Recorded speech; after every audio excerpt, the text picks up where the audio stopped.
March 17, 1969, 2:47 a.m. Frank Lucas knew he was walking into a trap. The call had come at midnight. Meeting at the Red Hook warehouse. Cash pickup. Come alone.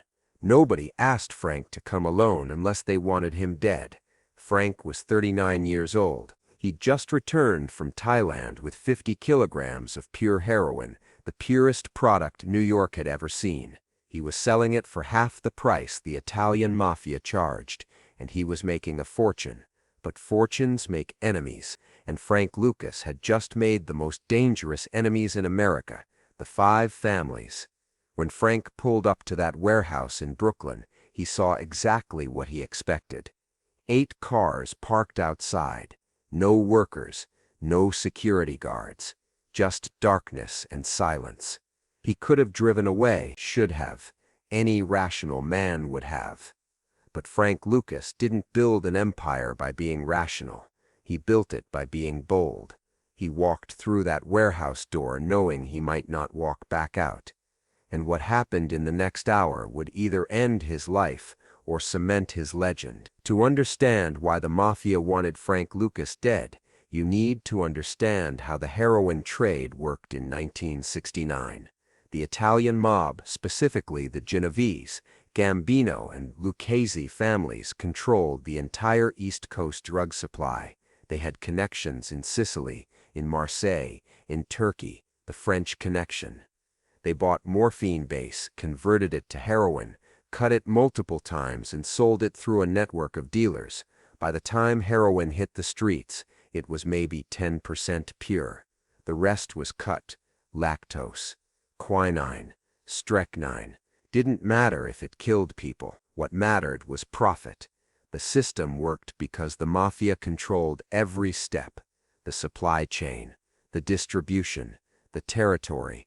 Anyone who tried to compete ended up in the Hudson River. Then Frank Lucas came along and destroyed their entire business model. Frank went to the source, the Golden Triangle in Southeast Asia, Thailand, Burma, Laos, where opium poppies grew and heroin was manufactured. He negotiated directly with suppliers, cut out every middleman, every tax, every markup. Then he did something nobody else had the guts to do. He smuggled pure heroin, blue magic, back to America in the coffins of dead soldiers returning from Vietnam. It was brilliant, ruthless, and completely under the mob's radar. By early 1969, Frank was moving product through Harlem at half the Mafia's price. His heroin was 90% pure, theirs was 10%. Dealers were abandoning the Italian suppliers in droves. The mob was losing millions, and they were losing something worse than money: control. Carlo Gambino, the most powerful boss in America, called an emergency meeting of the commission in February 19. All 5 families sent representatives. "We have a problem," Gambino said, lighting a cigar. "A black dealer from Harlem is undercutting our prices.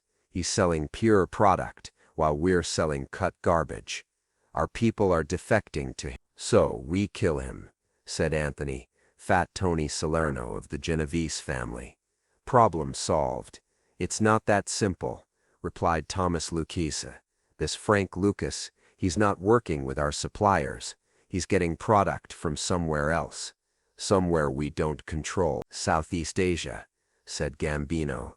"Our intelligence says he's going direct to the Golden Triangle, bypassing the French connection entirely." The room went quiet. If one man could bypass their supply chain, others would follow. The entire system would collapse. "We make an example," Gambino said. "We hit him hard. Public. Brutal. Send a message to every dealer in New York. This is what happens when you challenge the families." Fat Tony nodded. "I'll send my best people.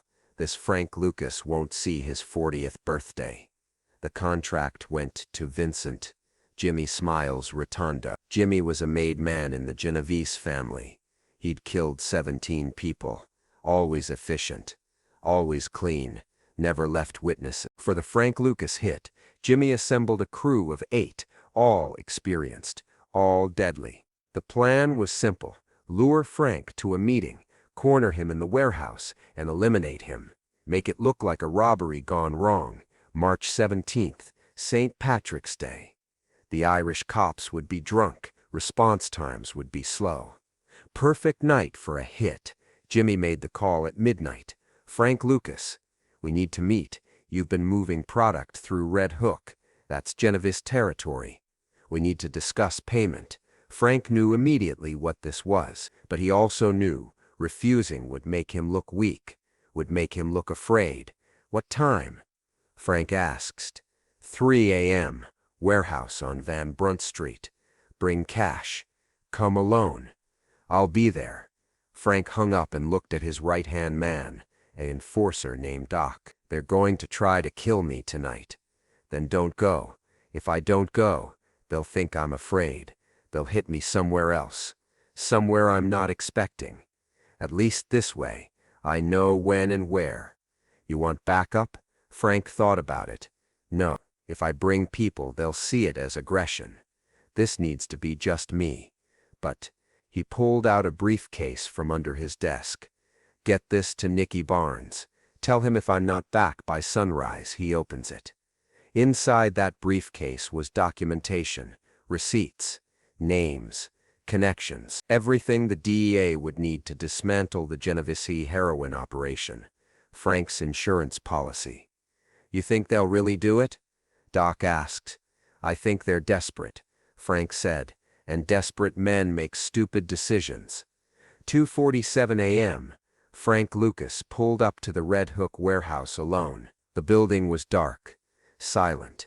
Frank could see shadows moving inside through the grimy windows. At least 6 men, maybe more. He checked the Pelton .45 automatic in his shoulder holster. Fully loaded. 15 rounds. Not enough if things went bad, but better than nothing. Frank stepped out of his Lincoln Continental. He wore a black leather jacket over a brown turtleneck. No jewelry, no flash. Tonight wasn't about image. It was about survival. He walked to the warehouse door. It was unlocked. He pushed it open. The hinges creaked like a horror movie. Inside, the warehouse was one large, open space. Wooden crates stacked along the walls. Overhead lights hanging from chains, most of them off. Only 3 lights on, creating pools of illumination in the darkness. And standing in the center pool of light, 8 men. Frank recognized Vincent. Jimmy smiles. Rotondo immediately. Short, stocky, wearing an expensive suit that didn't fit right. Jimmy had the face of a used car salesman and the eyes of a shark. The other 7 were muscle, large men in dark coats. Hands in pockets, bulges under their jackets that could only be weapons. Frank Lucas, Jimmy said, smiling. Thanks for coming. You said we needed to talk about territory. Yeah, territory. See, you've been selling your product in Red Hook. That's our territory. Genovese territory. We need to discuss your tribute. Frank walked forward slowly, keeping his hands visible. I don't operate in Red Hook. I operate in Harlem. Different neighborhood, different borough. Your dealers do. Your product does. That makes it our concern. Frank stopped about 15 feet from Jimmy, close enough to talk, far enough to move if he needed to. How much tribute are we talking about? Jimmy's smile widened. All of it. All of it. Your entire operation, your suppliers, your distribution, your dealers. You're going to step aside and let professionals handle this business. Professionals? Frank repeated. You mean the same professionals who've been selling 10% pure garbage while I'm selling 90%? Those professionals. The smile disappeared from Jimmy's face. Watch your mouth, or what? You'll kill me. That's why you called me here, isn't it? This isn't a negotiation. This is an execution. Jimmy didn't deny it. You made a mistake, Frank.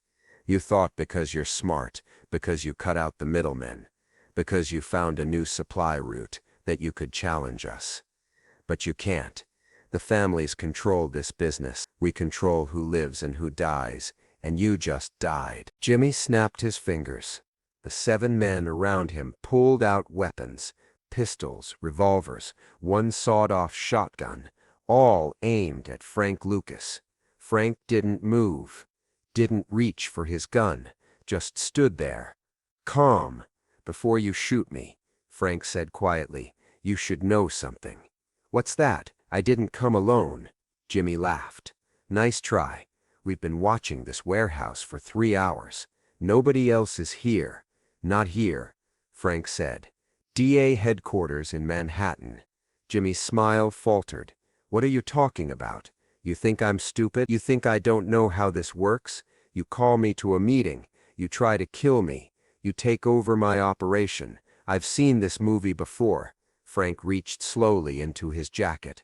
3 men tensed, fingers tightening on triggers. But Frank pulled out not a gun, a photograph. He tossed it on the floor between them. Jimmy looked down. The photograph showed Jimmy himself meeting with a heroin supplier in Little Italy. Date stamped. Clear facial recognition. I've got 30 more photos like that, Frank said. Meetings, transactions, names, addresses, bank accounts, everything the DEA needs to destroy your organization. You're bluffing. Am I? Try me. Pull that trigger. My associate has instructions.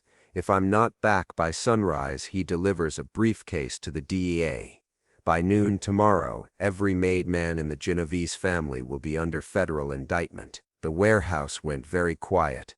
Jimmy's men looked at each other nervously. They'd signed up to kill 1 man. They hadn't signed up to bring down the entire family. You're threatening us?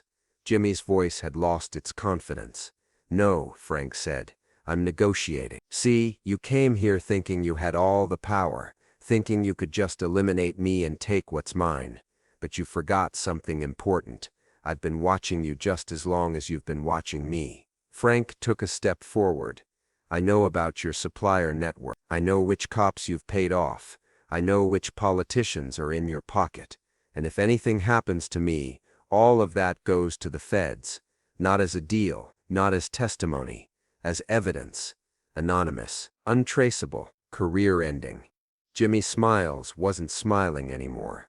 What do you want? I want what I already have. My operation stays independent. I don't pay tribute. I don't report to you.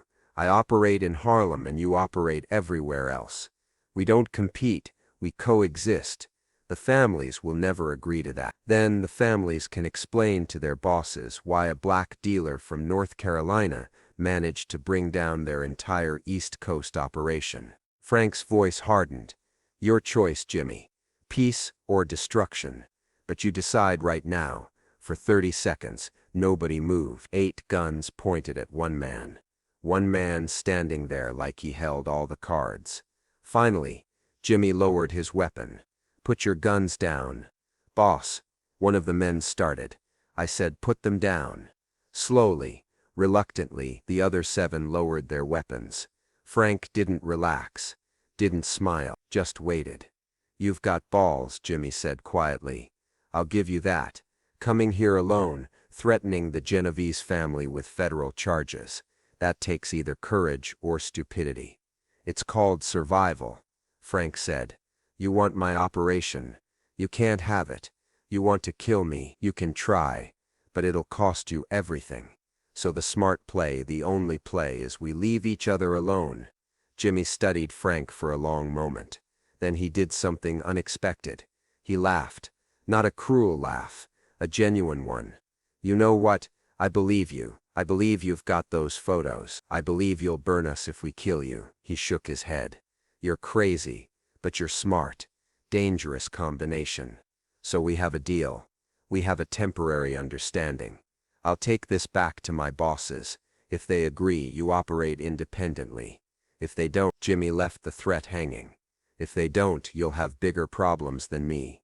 Frank turned and walked toward the exit, his back exposed. Every step expecting a bullet, but no bullet came. He reached the door, pushed it open, stepped out into the cold March night. Behind him, he heard Jimmy talking to his men. Couldn't make out the words, but the tone was clear. Confusion, disbelief, respect. Frank got in his car and drove away. His hands were shaking on the steering wheel, adrenaline finally hitting. He'd just bluffed his way out of an execution with nothing but photographs and the threat of federal exposure. But was it a bluff? The briefcase Doc was holding did contain photos, did contain documentation, but not enough to destroy the Genovese family, maybe enough to cause problems, create investigations, make life difficult. Frank had gambled that Jimmy wouldn't call the bluff, that the threat alone would be enough, and it had been. 3 days later, Frank got a message through an intermediary. The Genovese family had agreed to a truce. Frank could operate independently in Harlem. They wouldn't interfere. In exchange, Frank would stay out of Brooklyn, Queens, the Bronx. Separate territories, no competition. It was the first time in modern history that the Italian Mafia had negotiated with a black drug dealer as an equal, not as a subordinate, as a peer. Word spread through the underworld like wildfire. Frank Lucas had walked into a Genovese execution and walked out alive, had forced them to negotiate, had earned respect through intelligence rather than violence. But respect in that world is temporary, and Frank Lucas's independence would last only 6 years before the DEA finally caught him. But those 6 years, 1969 to 1975, Frank ruled Harlem like a king, untouchable, unstoppable. The warehouse confrontation became legend. Different versions circulated. Some said Frank brought 20 armed men who surrounded the building. Others said he'd bribed Jimmy Smiles. Others said it was all a misunderstanding. But the people who were there, Jimmy's crew, they knew the truth. Frank Lucas had outthought them, had turned their strength into weakness, had weaponized their fear of federal exposure. Years later, after Frank was arrested and cooperating with authorities, a journalist asked him about that night. "Were you really not afraid?" Frank smiled. "Terrified. But fear is just information. It tells you you're in danger, doesn't mean you have to show it. And the photos? The evidence? Some of it was real. Most of it was." Frank shrugged. "Exaggerated. But that's the thing about evidence. You don't need a lot, you just need enough to make people believe you have more." That warehouse in Red Hook was demolished in 1985. Turned into luxury condos. But before it came down, someone spray-painted a message on the back wall. March 17, 1969. Frank Lucas stood here, 8-1, and walked away. It stayed there until the wrecking balls came. If this story about intelligence defeating numbers inspired you, hit that subscribe button. We're telling the real stories of organized crime, the moments of strategy, psychology, and survival that Hollywood leaves out. Drop a like if you think Frank made the right move, and comment. Would you have walked into that warehouse knowing it was a trap? Turn on notifications because next week we're revealing how Frank Lucas built his heroin empire from a single trip to Thailand and why his method changed drug trafficking forever. Remember, in the criminal underworld, violence is common. Intelligence is rare. And Frank Lucas proved that the smartest man in the room is more dangerous than the strongest.